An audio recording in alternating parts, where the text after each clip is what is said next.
வணக்கம். இன்று நீங்கள் கேட்கவிருப்பது தமிழின் மிக முக்கியமான எழுத்தாளர் ஜெயகாந்தனின் சிறுகதையான முன்னிலவும் பின்பனியும்.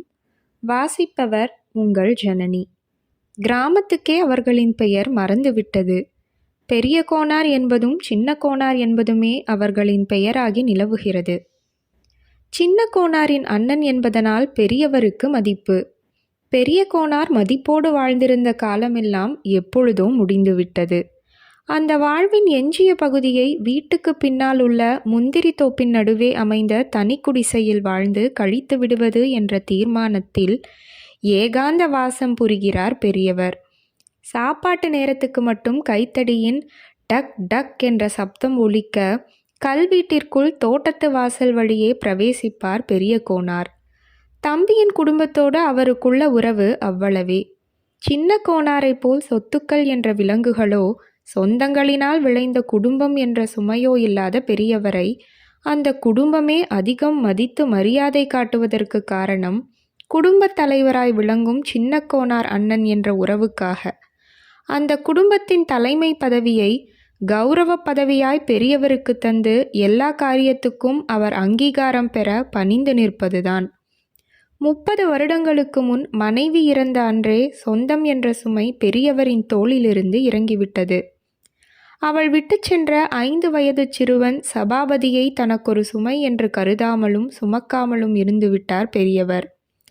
அதற்கு காரணம் நாளோடு 5ஆக இருக்கட்டுமே என்ற நினைப்பில் தனது புத்திரச் சுமையோடு சபாபதியையும் சின்ன கோனார் ஏற்றுக்கொண்டதுதான். ஆனால் சபாபதி தன் பொறுப்பை தான் சுமக்கும் வயது தனக்கு வந்துவிட்டதாக நினைத்து கொண்ட வயதில் பெரியவரின் எஞ்சி நின்ற சொத்துக்கள் என்ற விலங்குகளையும் அவன் கழற்றிவிட்டான். யாரையும் மதியாத அவன் போக்கும் 2வது உலக யுத்த காலத்தில் அவன் செய்ய முயன்ற வியாபாரங்களினால் விளைந்த நஷ்டமும் கை நிறைய பணம் இருக்கிறது என்ற அகம்பாவத்தில் ஆடிய ஆட்டங்களும் பெரியவரை பாப்பராக்கின. பிறகு ஒரு நாள் தனது ஏக புதல்வன் பட்டாளத்துக்கு ஓடிப்போனான் என்ற செய்தி கேட்டு பெரிய கோனார் தனது குடிசையில் ஓர் இரவு முழுவதும் அழுது கொண்டிருந்தார். தன் பிள்ளையின் செயலாலும் அவன் பிரிவாலும் மனமுடைந்த பெரிய கோனார் பண்டரிபுரம் போகும் கோஷ்டியுடன் சேர்ந்து கொண்டு ஊர் ஊராய் திரிந்து யாசகம் புரிந்து இறுதியில் யாருமற்ற அனாதையாய் பக்தர்களின் உறவோடு பகவானை அடைந்து விடுவது என்ற முடிவோடு தேசாந்திரம் புறப்பட்டு கிராமத்தின் எல்லையை கடக்கும்போது பக்கத்து ஊர் சந்தைக்கு போய் திரும்பி வந்து கொண்டிருந்த சின்ன கோனார் தலையில் வைத்திருந்த பெரிய பலாப்பழத்தை அப்படியே போட்டுவிட்டு அவிழ்ந்த குடுமியை கூட முடியாமல் ஓடி வந்து பரதேசி கூட்டத்தின் நடுவே இருந்த அண்ணனின் கால்களில் சாஷ்டாங்கமாய் வீழ்ந்து கதறினார். அவரது பொன் காப்பிட்ட கரங்கள் அண்ணனின் புழுதி படிந்த பாதங்களை நகரவிடாமல் இறுக பற்றி இருந்தன. அண்ணே, நான் உனக்கு என்ன தப்பிதம் பண்ணினேன்? நான் செத்து போயிட்டேன்னு நினச்சிட்டியா என்று அலறினார் சின்ன கோனார். அந்த காட்சி மனிதனுக்கு வந்து வாய்த்ததும் வயிற்றில் பிறந்ததும் மட்டும்தான் சொந்தம் என்பதில்லை என்று ஊராருக்கே உணர்த்தியது. என்னவோ அழியணும்னு இருந்த சொத்து அவன் மூலமா அழிந்து போச்சு. அந்த வருத்தத்தில் அவன் போயிட்டான். அவன் ஓடிட்டான்னு உனக்கு ஏன் வருத்தம்? நான் தானே என் மவனா வளர்த்தேன். அவனை வளர்த்தவனே அந்நியமாய் போயிட்டான் அவனுக்கு. நான் தானே உன் பிள்ளை. நீயும் அந்நியுமாத்தானே அப்பனும் ஆத்தாளுமாய் இருந்து என்னை வளர்த்தீங்க. என்னை வளர்த்தவனுமா எனக்கு அந்நியமாகணும்? என் சொத்து உன் சொத்து இல்லையா? என் சொந்தம் உன் சொந்தம் இல்லையா? என்றெல்லாம் ஊரை கூட்டி நியாயம் கேட்டார் சின்ன கோனார். அன்று வேறு வழியின்றி விரக்தியுடன் மனசை மறத்து போனப்புறம் எங்கே இருந்தால் என்ன என்று திரும்பி வந்து வீட்டுக்கு பின்னால் முந்திரி தோட்டத்தின் நடுவேயுள்ள குடிசைக்கு ஜாகை மாற்றிக்கொண்டு கிருஷ்ணா கோவிந்தா என்று 20 வருஷமாய் வாழ்ந்து வரும் பெரிய கோனாருக்கு 15 வருஷங்களுக்கு முன்பாகவே வாழ்க்கையின் மீது பற்றும் பாசமும் ஏகமாய் மிகுந்து வர ஆரம்பித்து விட்டது. ஆமாம், சபாபதி மனம் மாறி அப்பனை பார்க்க பட்டாளத்திலிருந்து ஒரு முறை திரும்பி வந்திருந்தான். பிறகு அடிக்கடி வந்து பார்த்து கொண்டிருந்தான். கண் பார்வை மங்கி போன பெரிய கோனார் மகனை தடவி பார்த்து உச்சி மோந்து கண்ணீர் உகுத்தார். அப்போது தகப்பனின் கையை அன்புடன் பற்றி கொண்டு ஆதரவான குரலில் சொன்னான் சபாபதி. நீ ஒன்றும் பயப்படாத நைனா, இப்பதான் சண்டையெல்லாம் தீர்ந்து போயிட்டதே. எனக்கு உசுருக்கு ஒன்றும் ஆபத்து வராது. அது சரிதாண்டா தம்பி, உனக்கு கண்ணாலம் கட்டி வச்சு பார்க்கணும்னு இருந்தேன் என்று தன் ஆசையை தயங்கி தயங்கி கூறினார் கிழவர். அதற்கு சபாபதி சிரித்தவாறு பதிலளித்தான். அதுக்கென்னா, கட்டிக்கிட்டா போச்சு. அங்கேயே கோட்டர் தராங்க, குடும்பத்தோடு போயிருக்கலாம். பொண்ணு பார்த்து வச்சிருக்கையா? அடப்போடா, பொண்ணுக்குத்தானா பஞ்சம் வந்துடுச்சு? உன் சின்ன நைனா கிட்ட சொன்னால் எத்தினி பொண்ணு வேணும்னு கேட்பானே என்று பெரியவர் பொக்கைவாய் சிரிப்புடன் ஒரு குஷியில் பேசினார். இவ்வளவு ஆசையை வைத்துக்கொண்டு பண்டரிபுரம் போகும் பரதேசி கூட்டத்தோடு போக கிளம்பினாரே மனுஷன் என்று நினைத்த சின்ன கோனார் வந்த சிரிப்பை அடக்கி கொண்டார். அந்த வருடமே தஞ்சாவூரில் பெண் பார்த்து சபாபதிக்கு கல்யாணம் நடந்தது. அதன் பிறகு சபாபதி வருஷத்திற்கு ஒரு முறை தன் மனைவியுடன் வந்து கிழவரை கண்டு செல்வது வழக்கமாகிவிட்டது. இந்த 10 வருஷமாய் கொஞ்சம் கொஞ்சமாய் மங்க ஆரம்பித்த கண் பார்வை முற்றிலும் இருண்டுவிட்ட போதிலும் கிழவரின் மனசில் ஆசையும் பாசமும் மட்டும் பெருகி கொண்டுதான் இருந்தன. இப்போது அவர் தன் உடலில் உயிரை சிறை வைத்து வாழ்வது மகனுக்காக கூட அல்ல. 4 வருஷங்களாய் ஆண்டிற்கொரு முறை வந்து அவருடன் 1 மாதம் முழுக்கவும் தங்கி பார்வையிழந்த அவரோடு கண்ணை கட்டி விளையாடச் சொல்வது போல் கொஞ்சி புரியும் முகம் தெரியாத அவர் பேரன். அந்த பயல் பாபுவுக்காகத்தான், அவனோடு கழிக்கப் போகும் அந்த 30 நாட்களுக்காகத்தான் வருடம் முழுமைக்கும் வாழ்கிறார் கிழவர். பாபு என்று நினைத்த மாத்திரத்தில் அவரது குருட்டு கண்கள் இடுங்கி கன்ன மூலங்களில் வரி வரியாய் சுருக்கங்கள் விரிய பொக்கைவாய் புன்னகையுடன் நீண்ட மோவாய் சற்றே வானை நோக்கி வாகாகி நிமிரும். இருளடித்த பார்வையில் ஒளிவீசும் புகை மண்டலம் ஒன்று உருவாகி அதில் பாபுவின் தோற்றம் கொஞ்சம் மழலையுடன் குலுங்கும் சிரிப்புடன் குளிர்ந்த ஸ்பரிசத்துடன் தெரியும். அந்த உருவம் கனவில் வருவது போல் அவரிடம் தாவி வரும். எத்தனையோ முறை தன்னை மறந்த லயத்தில் கிழவர் கைகளை நீட்டிக்கொண்டு பாபு என்று துள்ளி நிமிர்ந்து விடுவார்.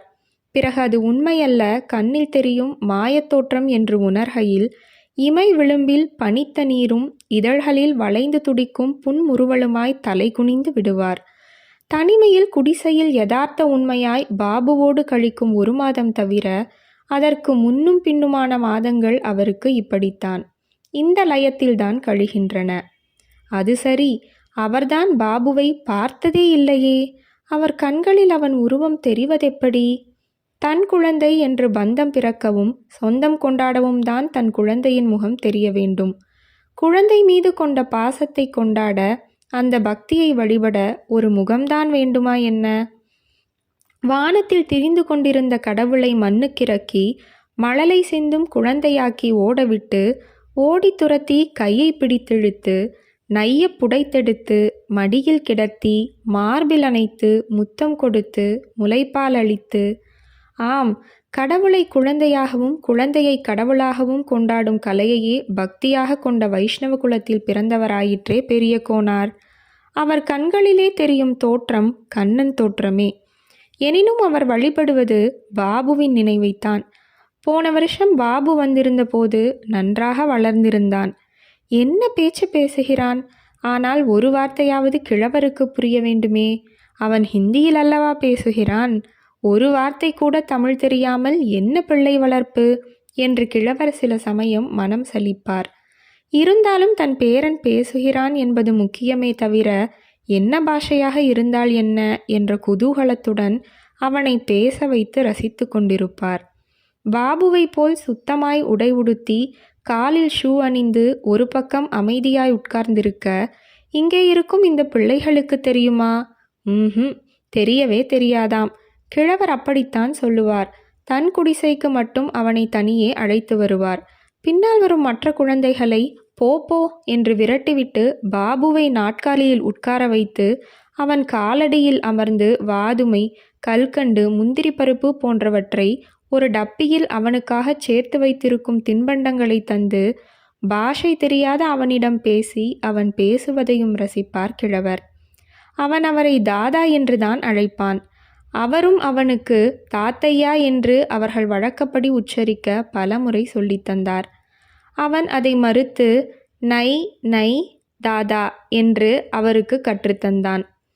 அப்போது அங்கே வந்த அவன் தாய் மீனா கிழவரிடம் விளக்கினாள். அவனுக்கு தமிழே பேச வரமாட்டேங்குது மாமா. இன்னும் 2 வயசு போனா கத்துக்குவான். அங்கே யாரும் தமிழிலே பேசுறவங்க இல்லை. அங்கே பக்கத்து வீட்டில் ஒரு சர்தார் தாதா இருக்காரு. நாலு பூரா அவர்கிட்ட தான் இருப்பான். உங்ககிட்ட வரமாட்டேங்கிறானே. அவர்கிட்ட மேலே ஏறி அவர் தாடியை பிடிச்சி இழுப்பான். அவரைத்தான் தாதா தாதான்னு கூப்பிட்டு பழகி போயிட்டான். அவருக்கும் பாபுவை பார்க்காம இருக்க முடியாது. ஊருக்கு புறப்படும்போது சீக்கிரம் வந்துடுங்கன்னு ஒரு 10 தடவைக்கு மேலே சொல்லிட்டாரு அந்த சர்தார் தாத்தா என்று அவள் சொல்லி கொண்டிருக்கும்போது, கிழவருக்கு தனக்கு சொந்தமான பேர குழந்தையை எவனோ வைத்துக்கொண்டு நாளெல்லாம் கொஞ்சி விளையாடி தன்னையும் விட அதிக நெருக்கமாகி அவன் பாஷையை கற்றுக் கொடுத்து தன்னால் தன் பேரனுடன் பேச முடியாமலாக்கிவிட்ட அந்த முகமறியா சர்தார் கிழவன் மீது எரிச்சலாய் வந்தது. ஒரு ஏக்க பெருமூச்சு விட்டார். அந்த பெருமூச்சில் வருஷத்தில் 11 மாதம் பாபுவோடு கொஞ்சுவதற்கு சர்தார் கிழவனுக்கு வழி இருந்த போதிலும், வருஷத்திற்கொரு முறை 1 மாதம் அவனோடு கழிக்க தனக்கு வாய்ப்பிருக்கிறதே, இதுவே போதும் என்ற திருப்தி உணர்வும் இருந்தது. ஒவ்வொரு தடவை பாபு வந்து செல்லும் போதும் அவனுக்கு 1 வயது கூடுகிறது என்ற மகிழ்ச்சியும், தனக்கு 1 வயது கழிந்து போகிறது என்ற வருத்தமும் கிழவருக்கு நெஞ்சை அடைக்கும். அடுத்த தடவை அவன் வரும்போது நான் இருக்கிறேனோ செத்துப்போகிறேனோ என்ற உணர்வில் அவர் கண்கள் கலங்கும். இந்த தடவை மீனாவுக்கு பேறு காலம். சபாபதி மனைவியை பிரசவத்திற்காக அவள் தாய் வீடான தஞ்சாவூருக்கு நேரே அழைத்து போய்விட்டான் என்று கடிதம் வந்தபோது கிழவர் தவியாய் தவித்தார். பல்பூரிலிருந்து தஞ்சாவூருக்கு இந்த வழியாகத்தானே அவர்கள் போயிருக்க வேண்டும். முன்கூட்டியே ஒரு கடிதம் போட்டிருந்தால் 3 மைலுக்கு அப்பால் இருக்கும் ரயிலடிக்கு போய் தன் பேரனை ரயிலில் பார்த்து வந்திருப்பார் அல்லவா கிழவர். அந்த வருத்தத்தை தெரிவித்து சபாபதிக்கு கடிதம் கூட எழுதச் சொன்னார் சின்ன கோனார் மூலம். அவரும் எழுதினார். மனைவியை அழைத்து கொண்டு திரும்பி வருகையில் வழக்கம்போல் கிராமத்துக்கு வந்து 1 மாதம் தங்கிச் செல்வதாக சமாதானம் கூறி பதில் எழுந்தியிருந்தான் சபாபதி. பாபு வருவான், பாபு வருவான் என்று வீட்டு குழந்தைகளும் பெரிய கோனாரும் நாட்களை எண்ணிக்கொண்டு காத்திருந்தனர். கோனார் வீட்டுக்கு எதிரில் ஒரு ராந்தல் கம்பம் உண்டு. ராந்தல் கம்பம் என்றால் சீமை எண்ணெயை குடித்த போதையில் சிவந்த கண்களுடன் இரவெல்லாம் தெருவை காவல் புரியும் அசல் பட்டிக்காட்டு ராந்தல் கம்பம்தான். சிக்கனம் கருதியோ நிலாவை ரசிக்க எண்ணியோ அந்த ராந்தல் கம்பம் நிலா காலங்களில் உபயோகப்படுத்தப்படாமல் வெற்றுடலாய் நிற்கும். இந்த ஓய்வு நாட்களில்தான் தெருக்குழந்தைகள் நிலாவை கருதி அங்கே விளையாட வருவார்கள். அவர்களின் கண்ணாம்பூச்சி விளையாட்டில் ராந்தல் கம்பமும் தாட்சியாக கலந்து கொள்ளும். 60 வருஷங்களுக்கு முன் பெரிய கோனாரும் அவருக்கு பின் சின்ன கோனாரும் இந்த ராந்தல் கம்பத்தை சுற்றி விளையாடியிருக்கிறார்கள். அதன் பிறகு 30 வருஷங்களில் அவர்களின் பிள்ளைகள். இப்போது 12 வயதிலிருந்து 5 வயது வரையிலுள்ள சின்ன கோனாரின் பேரக்குழந்தைகள் 11 பேர் ராந்தல் கம்பத்தை சுற்றி ஓடி வருகின்றனர். ஒரே ஆரவாரம், சிரிப்பு, கூச்சல். அப்போதுதான் திண்ணையில் படுக்கை விரித்தார் சின்ன கோனார். எதிர் வீட்டு கூரைகளின் மீது லேசான பனிமூட்டமும் நிலா வெளிச்சமும் குழம்பிக் கொண்டிருக்கிறது. பின்பனிக்காலமானதால் பனிப்படலம் இருந்த போதிலும் குளிரின் கொடுமை இன்னும் ஆரம்பமாகவில்லை. தெருவில் அங்கொன்றும் இங்கொன்றுமாக ஆள் நடமாட்டம் காண்கிறது. தெருவில் குழந்தைகள் எல்லாம் விளையாடி கொண்டிருக்கிற நேரத்தில் சாப்பிட்ட கையை துடைத்து கொண்டு அவர் அருகே திண்ணையின் மேல் வந்து ஏறினான் ஒரு 7 வயது சிறுவன். ஆறா அவன்? அடடே, தம்பையாவா? ஏண்டா கண்ணு, நீ போய் விளையாடலையா? நான் விளையாடல. கதை சொல்லு தாத்தா. கதை இருக்கட்டும், பெரிய தாத்தா தோட்டத்துக்கு போயிட்டாரா பாரு என்று சொல்லிக்கொண்டே தலைமாட்டிலிருந்து சுருட்டையும் நெருப்பு பெட்டியையும் எடுத்தார் சின்ன கோனார். அவர் எப்பவோ போயிட்டாரே என்று திண்ணையில் இருந்தபடியே வீட்டிற்குள் தன் குடுமி தலையை நீட்டி புழக்கடை வாசல் வழியே நிலா வெளிச்சத்தில் தெரியும் தோட்டத்து குடிசையை பார்த்தான் தம்பையா. தம்பையா சின்ன கோனாரின் செத்துப்போன ஒரே மகள். அவர் வசம் ஒப்புவித்துவிட்டு போன சோகமும் ஆறுதலும் கலந்த அவள் நினைவு. தாயில்லா குழந்தை என்பதனால் குடும்பத்தில் உள்ள எல்லோரின் அன்புக்கும் பாத்திரமாயிருந்தான் தம்பையா. அவனும் மற்ற குழந்தைகள் போல் அல்லாமல் அறிவும் அடக்கமும் கொண்டு விளங்கினான்.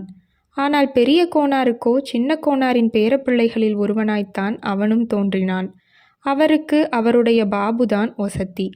பெரிய கோனார் தோட்டத்துக்கு போய்விட்டார் என்று தம்பையாவின் மூலம் அறிந்த சின்னவர் சுருட்டை கொளுத்தலானார். தாத்தா, உனக்கு பெரிய தாத்தா கிட்ட பயமா? பயமில்லேடா, மரியாதை.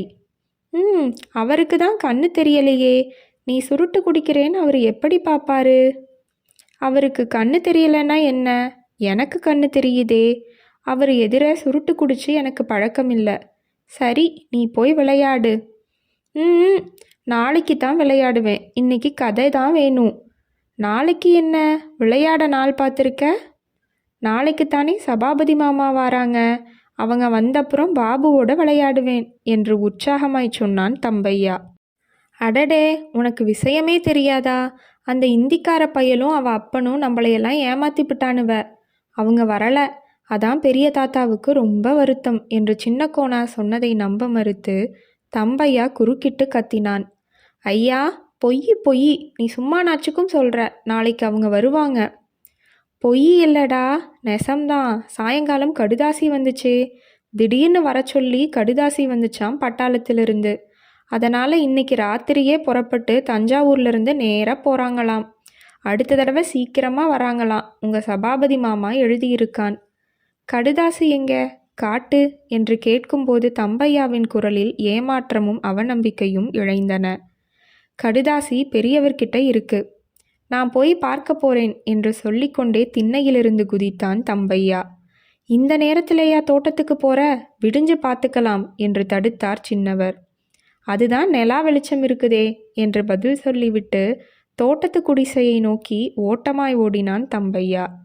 தம்பையா பெரிய கோனாரை தேடி தோட்டத்து குடிசை அருகே வந்தபோது குடிசையின் முன் சருகுகளை எரித்து தீயில் குளிர் காய்ந்தவாறு நெருப்பில் சுட்ட முந்திரி கொட்டைகளை சிறிய இரும்புழக்கையால் தட்டி கொண்டிருந்தார் கிழவர். கிழவரின் எதிரில் வந்து இடுப்பில் கையூன்றி கொண்டு தன்னை அவர் கவனிக்கிறாரா என்று பார்ப்பவன் போல் மௌனமாய் நின்றான் தம்பையா. கிழவர் முகம் நிமிர்த்தி தம்பையாவுக்கு நேரே விழித்திருந்து பார்த்தார். அவர் அணிந்திருந்த அலுமினிய ஃப்ரேமில் பதித்திருந்த தடித்த கண்ணாடியினூடே அவரது கண்களும் இமை ரோமங்களும் மிக பெரியதாய் தெரிந்தன தம்பையாவுக்கு. அந்த கண்ணாடியின் பலனே அவ்வளவுதான் என்று சொல்லிவிட முடியாது. அந்த கண்ணாடியும் இல்லாவிட்டால் இருளில் எரியும் நெருப்பையோ வெளிச்சத்தில் நிழலுருவாய் தெரியும் உருவங்களையோ கூட அவரால் காண இயலாது போய்விடும். அவர் பார்வை எதிரில் நிற்கும் தம்பையாவை ஊடுருவி அவனுக்கு பின்னால் எதையோ கவனிப்பது போல் இருந்தது. அவன் திரும்பி பார்த்து கொண்டான். அவன் பின்னால் வானத்தில் வட்டமில்லாத பிறையுமில்லாத நசுங்கி போன முன்னிலவின் மூலித் தோற்றம் தெரிந்தது. அந்த ஒளியை பின்னணி போல கொண்டு நிழலுருவாய் தெரியும் தம்பையாவின் உருவில் எங்கோ தூரத்தில் இருக்கும் பாபுவைத்தான் கண்டார் கிழவர். அவரது இமைகள் படபடத்து மூடி திறந்தன. மீண்டும் தெரிந்த அந்த உருவத்தைக் கண்டு அவர் வியந்தார். குருடரான பக்தசேதா தம்பூரை மீட்டிக்கொண்டு பாடும்போது அவரது இசையில் கட்டுண்ட பரந்தாமன் பாலகிருஷ்ணன் வடிவமாய் அவர் அறியாமல் அவர் எதிரே அமர்ந்து கேட்பானாமே. அந்த மாயலீலை கதையை அவர் நினைவுக்கு வர கிழவரின் உதடுகளில் மந்தமான ஒரு புன்னகை தவழ்ந்தது. பாபு? பாபு இல்லை தாத்தா, நான் தான் தம்பையா. தம்பையாவா? நீ எங்க வந்த இந்த இருட்டில்? பாபு நாளைக்கு வருவான் இல்லை தாத்தா, நீ அதுக்குத்தானே முந்திரி கொட்டை சுடற. சின்ன தாத்தா சொல்றாரு அவன் வரமாட்டானாம் என்று புகார் கூறுவது போல் சொன்னான் தம்பையா. பாபுவின் வருகைக்காக தன்னை போல் அவனும் ஆவலுடன் காத்திருப்பவன் என்று தோன்றவே கிழவருக்கு தம்பையாவின் மீது ஒரே விசேஷ வாஞ்சை பிறந்தது. ஆமாண்டா பயலே, அவன் அப்பன் அவசரமாய் திரும்பி போறானாம், அதனால வரல என்று கூறியதும் தம்பையாவின் முகம் வாடி போயிற்று. அவன் பதில் பேசாமல் மௌனமாய் நிற்பதிலுள்ள சோகத்தை கிழவர் உணர்ந்தார். பின்ன ஏன் தாத்தா நீ இந்த நேரத்தில் முந்திரி கொட்டை சுடுற என்று வதங்கிய குரலில் கேட்டான் தம்பையா. முகமெல்லாம் மலர விளைந்த சிரிப்புடன் தலையாட்டி கொண்டு சொன்னார் கிழவர். அவன் நம்மளை ஏமாத்த பார்த்தாலும் நான் விடுவேனா? ஸ்டேஷனில் போய் பார்த்துட்டு வர போறேனே, அதுக்காகத்தான் இது. அந்த பாபு பயலுக்கு முந்திரி பருப்புன்னா உசுறு. ரயில் நம்ம ஊருக்கு விடிய காலையில் வருது, அதனாலே தான் இப்பவே சொல்கிறேன். உட்காரு, நீயும் உரி என்று சுட்டு மேலோடு தீந்த முந்திரி கொட்டைகளை தம்பையாவின் முன் தள்ளினார் கிழவர். தம்பையாவும் அவர் எதிரே உட்கார்ந்து முந்திரி கொட்டைகளை தட்டி உரிக்க ஆரம்பித்தான். திடீரென்று கிழவர் என்ன நினைத்தாரோ தம்பையாவின் கையை பிடித்தார். அவன் கைகள் உரித்து கொண்டுதான் இருந்தன என்று நிச்சயமானதும் சொன்னார். நீ நல்ல பையனாச்சே, கொட்டை கொஞ்சமாத்தான் இருக்கு, நீ திங்காத, நாம் தான் இங்கே நிறைய திங்கிறோமே. பாபுவுக்கு தான் அந்த ஊரில் இது கிடைக்கவே கிடைக்காது. நீ தான் நல்லவனாச்சே. இந்த கண்ணுசாமி தான் திருட்டு பைய, உரிக்கிறேன்னு வந்து திருடி திம்பான் என்று தம்பையாவை தாஜா செய்வதற்காக சின்ன கோனாரின் பேரன்களில் ஒருவனை திட்டினார். எனக்கு வேண்டாம் தாத்தா, கண்ணுசாமி என்னை பார்க்க வச்சு நிறைய தின்னான். அதனால தான் அவனுக்கு வயிற்று வலி வந்து வயிறே சரியாயில்லை. சாயங்காலம் கூட பாட்டி அவனுக்கு கஷாயம் கொடுத்துச்சே என்று சொல்லிக்கொண்டே இருந்தவன் உரித்து வைத்த பருப்புகள் வெள்ளை வெளேரென்று விக்கினமில்லாமல் முழுசாகவும் பெரிசாகவும் இருப்பதைக் கண்டு திடீரென்று கேட்டான். ஏன் தாத்தா, இதையெல்லாம் நீ பாபுவுக்காகன்னு பார்த்து பார்த்து பொறுக்கி வச்சையா? எல்லாம் பெருசு பெருசாக இருக்கே. ஆமாம், நிறைய வச்சிருந்தேன். கண்ணுசாமி வந்து நான் இல்லாத சமயத்தில் திருடிக்கிட்டு போயிட்டான் என்று சொல்லும்போதே தான் ரொம்ப அல்பத்தனமாய் தம்பையாவும் திருடுவானோ என்று சந்தேகப்பட்டதற்காக வருத்தமுற்ற கிழவர் குழைவுடன் சொன்னார். பரவாயில்ல, நீ 2 எடுத்துக்கடா. பாபுவுக்கு தான் இவ்வளவு இருக்கே. அப்படியே உள்ளே போய் மாடத்தில் ஒரு டப்பா இருக்கு, அதை கொண்டாந்து இந்த பருப்பையெல்லாம் அதுக்குள்ளே அள்ளி போடு என்றார். தம்பையாவுக்கு ஒன்றும் புரியவில்லை. முதலில் அவர் அதை தின்னக்கூடாது என்று எச்சரித்துவிட்டு இப்பொழுது தின்னச் சொல்லி வற்புறுத்துவது ஏன் என்று ஒரு வினாடி யோசித்தான். யோசித்து கொண்டே உள்ளே போனான். அந்த டப்பாவை கொண்டு வந்து எல்லாவற்றையும் அள்ளி வைத்தான். பிறகு கையில் ஒரு முந்திரி பருப்பை எடுத்து வைத்து கொண்டு கேட்டான். ஏன் தாத்தா என்னை திங்க சொல்கிற? இல்லாட்டி பாபுவுக்கு நாளைக்கு வயிற்று வலிக்கும் இல்லை என்று பாபுவுக்கு வயிற்று வலி வராமல் இருப்பதற்காக தின்பவன் மாதிரி ஒன்றை எடுத்து வாயில் போட்டுக்கொண்டான் தம்பையா. கிழவர் தம்பையாவை தலை நிமிர்த்தி பார்த்தார்.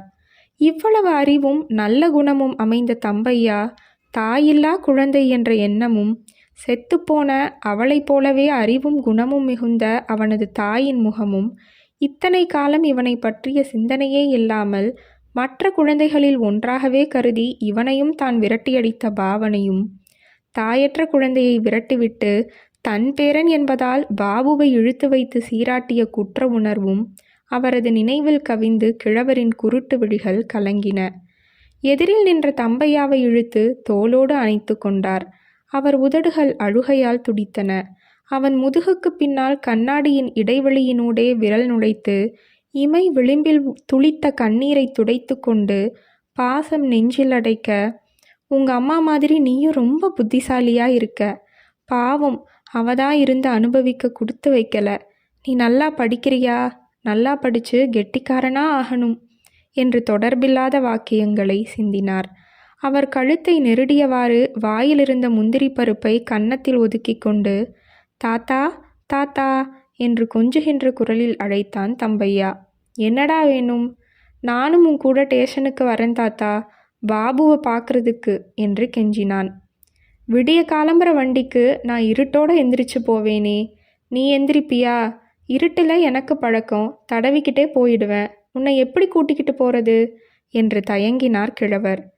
நீ கூட எதுக்கு தாத்தா இருட்டில் போவணும்? ராந்தல் விளக்கே கொளுத்தி என் கையில் கொடு, நான் விளக்கை எடுத்துக்கிட்டு முன்னால் நடக்கிறேன், நீ என் கையை பிடிச்சிக்கிட்டு வந்துடு என்று மாற்று யோசனை கூறினான் தம்பையா. ஆ, கெட்டிக்காரன் தாண்டா நீ. சரி, அப்போ நேரத்தோடு போய் படு, விடிய காலையில் வந்து எழுப்புறேன். நான் இங்கே தான் படுத்துக்குவேன். அங்கே தேடுவாங்களே, சின்ன தாத்தா கிட்ட சொல்லிட்டு தான் வந்தேன். சரி, கைத்து கட்டில மேலே படுக்கை இருக்குது, அதிலிருந்து ஒரு சமுக்காலத்தையும் வெத்திலை பெட்டியையும் எடுத்து கொடுத்துட்டு கட்டில படுக்கையை விரித்து நீ படுத்துக்க என்று கிழவர் சொன்னதும் ஜமுக்காலத்தை எடுத்து அவருக்கு படுக்கை விரித்த பின் கயிற்று கட்டிலில் ஏறி படுத்து கொண்டான் தம்பையா. கிழவர் இரும்புரலில் டொக் டொக்கென்று வெற்றிலை இடிக்க ஆரம்பித்தார். நடுச்சாமம் கழிந்து முதல் கோழி கூவியவுடனே பெரிய கோனார் ரயிலடிக்கு புறப்பட ஆயத்தமாகி தம்பையாவையும் எழுப்பினார். தம்பையா குதூகலத்துடன் கண்விழித்து கயிற்று கட்டிலிருந்து துள்ளி எழுந்து, ஏன் தாத்தா, நாளி ஆயிடுச்சா என்று கண்களை கசக்கி கொண்டான். இப்பவே புறப்பட்டாதான் நேரம் சரியா இருக்கும். வெளியில தொட்டில தண்ணி வச்சிருக்கேன், போய் முகத்தை கழுவிக்க என்றதும் தம்பையா குடிசை கதவை திறந்து கொண்டு வெளியே வந்தான். அப்பா என்று பற்களை கடித்து மார்பின் மீது சட்டையை இழுத்து மூடிக்கொண்டு நடுங்கினான் தம்பையா. வெளியே எதிரில் இருக்கும் மரங்கள் கூட தெரியாமல் பனிப்படலம் கனத்து பரவி பார்வையை மறைத்தது. தாத்தா, ஒரே பனி, குளிருது என்று குரல் நடுங்க கூறினான் தம்பையா. தாத்தா குடிசைக்குள் விளக்கு வெளிச்சத்தில் கிருஷ்ணன் படத்திற்கு எதிரே அமர்ந்து உள்ளங்கையில் திருமண்ணை குழைத்து நாமமிட்டு கொண்டே சிரித்தார்.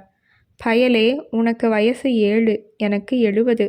பச்சை தண்ணியில் குளிச்சுட்டு வந்திருக்கேன். நீ முகம் கழுவுறதுக்கே நடுங்கறியா? முதல்ல அப்படித்தான் நடுங்கும், அப்புறம் சுகமாக இருக்கும். தொட்டியில் தான் தண்ணி நிறைய இருக்கே, 2 சொம்பு மேலுக்கும் ஊற்றி குளிச்சுடு. தலையில் ஊற்றிக்காத, உன் குடுமி காய நேரமாகும். சீக்கிரம், நாழியாவது என்று அவசரப்படுத்தவே தம்பையா சட்டையையும் நிஜாரையும் அவிழ்த்தெறிந்துவிட்டு ஒரே பாய்ச்சலாக தொட்டி அருகே ஓடினான். சற்று நேரத்திற்கெல்லாம் தபதபவென தண்ணீர் இறைக்கின்ற சப்தத்தோடு அடிவயிற்றில் மூண்ட கிளுகிளுப்புணர்வாலும் குளிராலும் தம்பையா போடும் கூக்குரலை கேட்டு கிழவர் வாய்க்குள் சிரித்து கொண்டார். ராந்தல் விளக்கையும் கொளுத்தி வைத்து கொண்டு முந்திரி பருப்பு டப்பாவுடன் தம்பையா குளித்து முடித்து வரும் வரை காத்திருந்தார் கிழவர். நான் ரெடி தாத்தா, போகலாமா என்று குதூகலத்துடன் அழுந்த வாரி சுற்றியிருந்த குடுமித்தலையை கலைக்காமல் சரி செய்து கொண்டு வந்தான் தம்பையா. ராந்தலை தம்பையாவிடம் கொடுத்துவிட்டு ஒரு கையில் முந்திரி பருப்பு டப்பாவும் இன்னொரு கையில் தடியுமாக புறப்பட்டு குடிசை கதவை சாத்தும் போது என்னவோ நினைத்து, தம்பையா இதை கொஞ்சம் புடி, வரேன் என்று சொல்லிவிட்டு போனார். பிறகு வெளியில் வந்தபோது தம்பையாவிடம் ஒரு நாணயத்தை தந்து, இது 1 ரூபாதானே என்று கேட்டார். தம்பையா அந்த முழு ரூபாய் நாணயத்தை பார்த்து ஆமாம் என்றான். பிறகு பாபுவை பார்த்து வெறுங்கையோடவா அனுப்புறது என்று சொல்லிக்கொண்டே அந்த ரூபாயை பாபுவுக்காக இடுப்பில் சொருகி கொண்டார். மெயின் ரோடுக்கும் கிராமத்துக்கும் நடுவேயுள்ள ஒற்றையடி பாதையின் வழியே அவர்கள் நடந்தார்கள். அவர்கள் இருவரும் ஒற்றையடி பாதையில் 1 மைல் நடந்த பின் பிரதான சாலையான கப்பிக்கல் ரஸ்தாவில் ஏறிய போது பனிமூட்டத்தின் கனத்தை அவர்கள் உணர முடிந்தது. எதிரே சாலையே தெரியாமல் வழி அடைத்தது போல் இருந்தது. தரையெல்லாம் பனி ஈரம். மரங்களோ காடுகளோ இல்லாததாலும் சாலை உயர்ந்து இருப்பதாலும் ஊதல் காற்று வீசுவதாலும் குளிர் அதிகமாயிற்று. கிழவர் தன் தோள் மீது கிடந்த துண்டை எடுத்து 4ஆய் மடித்து தம்பையாவின் தலையில் போர்த்தி முகவாய்க்கு கீழே துண்டின் 2 முனைகளையும் சேர்த்து முடிந்து கட்டிவிட்டார். தனது பேரனை பார்க்க இந்த குளிரில் தான் போவதுதான் சரி. இவனும் ஏன் இத்தனை சிரமத்துடன் தன்னோடு வருகிறான் என்று நினைத்தார் கிழவர். அதை அவர் அவனிடம் கேட்டபோது அவன் உண்மையை ஒளிக்காமல் கூறினான். எனக்கும் பாபுவைத்தான் பார்க்கணும். ஆனால் நான் ரயிலை பார்த்ததே இல்லை தாத்தா, அதுக்காகத்தான் வர்றேன். அதோட கண்ணு தெரியாத நீ இருட்டில் கஷ்டப்படுவியே, உனக்கும் துணையா இருக்கலாம்னு தான் வர்றேன். தம்பையா பேசும் ஒவ்வொரு சமயமும் கிழவருக்கு அவன் மீது உண்டான அன்பின் பிடிப்பு வலுவுற்றது. அந்த நெடிய சாலையில் 2 மைல் தூரம் நடந்த பின் ரயில் வருவதற்கு 1 மணி நேரத்திற்கு முன்பாகவே இருள் விலகுவதற்குள்ளாக அவர்கள் இருவரும் அந்த சிறிய ரயில்வே ஸ்டேஷனை வந்தடைந்தனர். அவர்கள் வந்த நேரத்தில் ரயில்வே ஸ்டேஷனில் ஒரு ஜீவன் இல்லை. ஹோவென்ற தனிமையும் பனி கவிந்த விடியற்காலை இருளும் இதுவரை பார்த்திராத அந்த பிரதேசமும் தம்பையாவுக்கு மனத்துள் ஒரு திகிலை கிளப்பிற்று. அவன் தாத்தாவின் கைகளை இறுகப் பற்றி கொண்டான். அவர்கள் இருவரும் ஸ்டேஷனுக்குள் கிடந்த ஒரு பெஞ்சின் மீது முழங்கால்களை கட்டிக்கொண்டு அமர்ந்தனர். கிழவர் குளிருக்கு இதமாய் இடுப்பு வேட்டியை அவிழ்த்து உடல் முழுவதும் போர்த்தி கொண்டார். சட்டையில்லாத உடம்பு எவ்வளவு நேரம் குளிரை தாங்கும்? வெகு நேரத்துக்கு பின் போர்டர் வந்து மணியடித்தான். திடீரென்று மணியோசை கேட்டு திடுக்கிட்டான் தம்பையா. கிழவர் சிரித்து கொண்டே அடுத்த ஸ்டேஷன்லேருந்து வண்டி புறப்படுடுத்து, வா அங்கே போகலாம் என்று தம்பையாவை அழைத்து கொண்டு பிளாட்ஃபாரத்துக்கு வந்தார். அவர்களுக்கு முன்பாக அங்கே 3-4 கிராமத்து பிரயாணிகள் நின்றிருந்தனர். இப்போது பனியை தவிர இருள் முற்றாகவே விலகிவிட்டது. கிழவர் பக்கத்தில் இருக்கும் மனிதர்களின் முகத்தை உற்று கவனித்து போர்டரிடம் வண்டி இங்கே எம்மா நாளி நிற்கும் என்று கேட்டார். இன்னா 1 நிமிஷம் இல்லாட்டி 1.5 நிமிஷம் என்று பதிலளித்தான் போர்டர். இந்த தடவை நமக்கு கிடைச்சது 1.5 நிமிஷம்தான் என்று எண்ணிய பெரிய கோனாருக்கு வருஷம் பூராவும் பாபுவோடு கொஞ்ச போகும் அந்த முகம் தெரியாத சர்தார் கிழவனின் ஞாபகம் வந்தது. சீச்சி, இதுக்கு போய் பொறாமப்படலாமா? பாவம் அந்த சர்தார் கிழவன். நம்மை மாதிரி எந்த ஊரில் தன் பேரனை விட்டுட்டு வந்து நம்ம பாபுவை கொஞ்சி திருப்தி படறானோ என்று முதல் முறையாக சிந்தித்து பார்த்தார் பெரிய கோனார். அப்போது பனிப்படலத்தை ஊடுருவி கொண்டு தூரத்திலிருந்து ஒளிக்கதிர்கள் கிழவரின் கண்களில் வீசின. டே தம்பையா, வண்டி வந்துடுத்து. நீ அந்த கடைசியில் போய் நில்லு. வண்டி வந்த உடனே ஒவ்வொரு பொட்டியாக பார்த்துக்கிட்டே ஓடியா. நான் இங்கேருந்து இன்ஜின் வரைக்கும் ஓடி பார்க்குறேன்.